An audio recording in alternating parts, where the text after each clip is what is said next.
بسم اللہ الرحمن الرحیم۔ السلام علیکم ورحمۃ اللہ وبرکاتہ۔ غم حسین خدا سب کو سرفراز کرے، یہ وہ غم ہے جو ہر غم سے بے نیاز کرے۔ اللہ تعالیٰ نے قرآن پاک میں فرمایا ہے وَلَنَبْلُوَنَّكُمْ بِشَيْءٍ مِّنَ الْخَوْفِ وَالْجُوعِ وَنَقْصٍ مِّنَ الْأَمْوَالِ وَالْأَنفُسِ وَالثَّمَرَاتِ۔ اللہ رب العزت نے امام حسین علیہ السلام کو 5 راستوں سے گزارا، اور آپ نے 5 راستوں پر گزرتے ہوئے تا قیامت تک کے لیے ایک مثال کو قائم فرمایا۔ اب ہم دیکھیں، جان، مال اور بھوک پیاس اور اسی طرح بچوں کو، تمام چیزوں کو آزمایا گیا، لیکن خوف کے ذریعے سے بھی آپ کو آزمایا گیا۔ جیسا کہ ہم دیکھتے ہیں، خوف کی ایک مثال دیکھیں کہ امام حسین علیہ مقام کے ساتھ 72 لوگ تھے، جن میں بچے، خواتین، بوڑھے، نوجوان سب مل کر تھے، لیکن ان کے مقابل میں یزیدی فوج 22,000 سے 30,000 تھی۔ اب ہم دیکھیں کہ کس طرح وہ لوگوں نے آپ پر ایک خوف کو بتایا ہے۔ اور اسی طرح امام حسین علیہ مقام کی جو شہادت ہے، شہادت عظمیٰ ہے، اور آپ سید الشہداء ہیں۔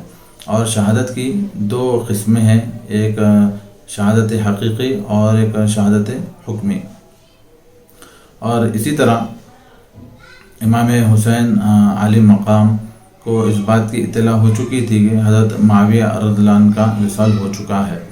سن 60 ہجری رجب میں امام حضرت امیر معاویہ رضی اللہ عنہ کا وصال ہو چکا، تو یزید تخت پر بیٹھا، اور وہ اس کو خوف تھا، اور وہ یہ چاہ رہا تھا کہ امام حسین علیہ مقام اور عبداللہ بن زبیر اور عبداللہ بن عمر رضی اللہ عنہم یہ تینوں آپ کے ہاتھ پر بیعت کر لیں۔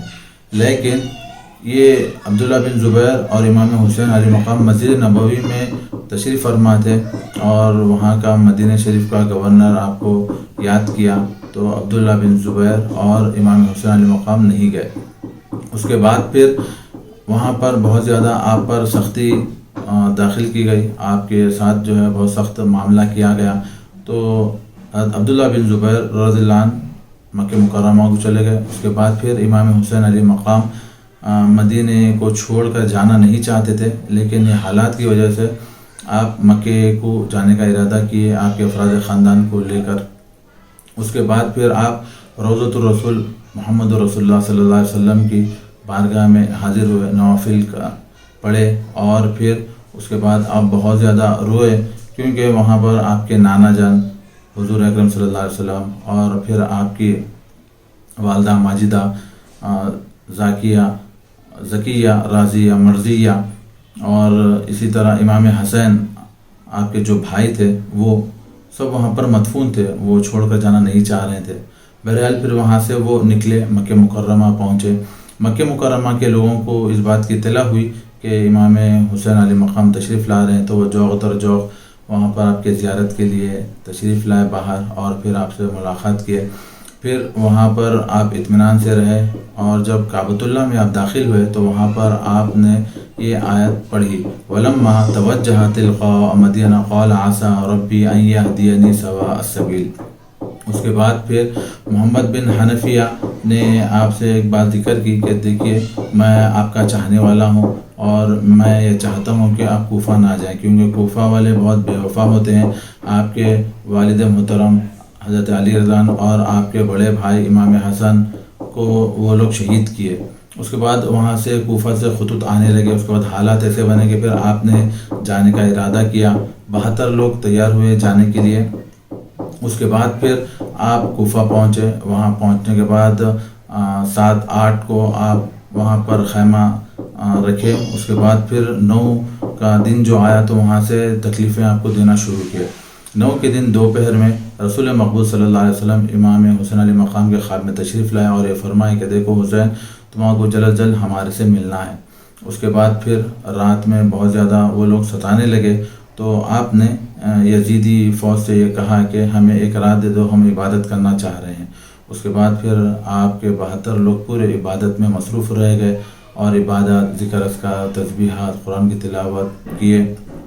اور پھر اللہ رب العزت نے اسی پس منظر میں یہ آیت فرمائی ہے کہ والذین یبیتون لربہم سجدا وقیاما، یعنی اللہ کے نیک بندے جو راتوں میں سجود اور قعود اللہ کی بارگاہ میں کیا کرتے ہیں۔ اور اس کے بعد پھر فجر کی نماز باجماعت ادا کیے۔